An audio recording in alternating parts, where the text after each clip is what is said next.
Alors, interprétant une coupe sagittale de la tête. Elle présente de la périphérie, donc vers le centre, le cuir chevelu, la peau du cou, la peau de la face et la peau de la région antérieure du cou. Par la suite, on va trouver le panicule adipeux,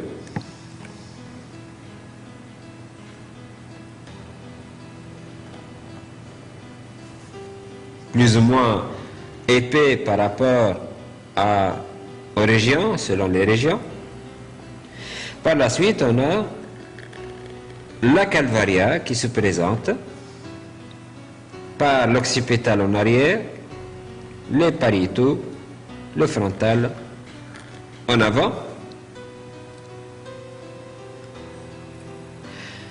La base du crâne se présente par l'ethmoïde avec le processus Christagalli, le corps du sphénoïde, la partie basilaire de l'occipétal.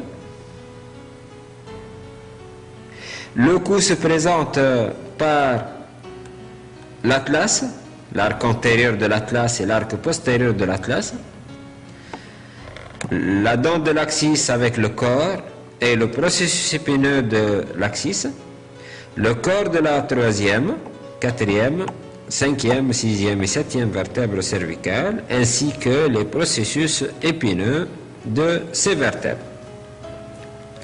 Les corps des vertèbres sont séparés par les disques intervertébraux entre la deuxième, troisième, quatrième, ainsi de suite. Au niveau de la face, on a l'os nasal, le maxillaire, c'est le processus palatin du maxillaire, avec la lame horizontale du palatin droit. Au niveau de la mandibule, la coupe passe par la symphyse mentonnière, le milieu du corps de la mandibule.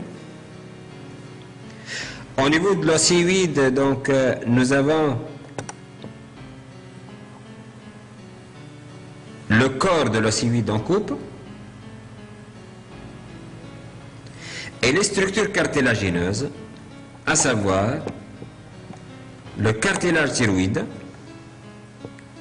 le cartilage cricoïde, c'est l'arc du cartilage cricoïde et c'est la plaque du cartilage cricoïde, et enfin le cartilage épiglottique, l'armature de l'épiglotte.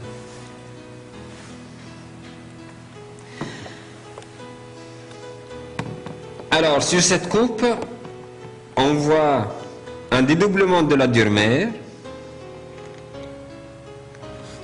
qui se présente par le sinus sagittal supérieur qui parcourt le milieu de la calvaria d'avant en arrière et qui aboutit à la confluence des sinus. Aussi, nous avons le sinus droit qui se situe à la jonction de l'arête supérieure de la tente du cervelet et le bord inférieur de la foule du cerveau.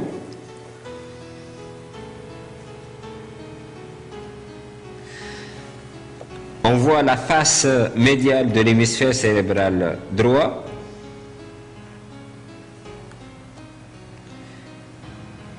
au niveau de laquelle on trouve le sillon suprasingulaire qui délimite le gyrus singulaire. On voit le corps calleux constitué par le bec, le genou, le corps du corps calleux et le splénum du corps calleux. On voit aussi le septum pellucidum, le corps du fornix, sur lequel on trouve le plexus choroïde, du troisième ventricule. Et on voit la lumière du troisième ventricule. Cette lumière présente des récessus suprachiasmatique et récessus infrachiasmatique. Ce troisième ventricule présente un plancher au niveau duquel on trouve le corps mammillaire, l'infundibulum qui attache l'hypophyse. Sur la paroi antérieure, on a la commissure blanche antérieure. Sur la paroi postérieure, on a la commissure blanche postérieure surmontée par l'épiphyse.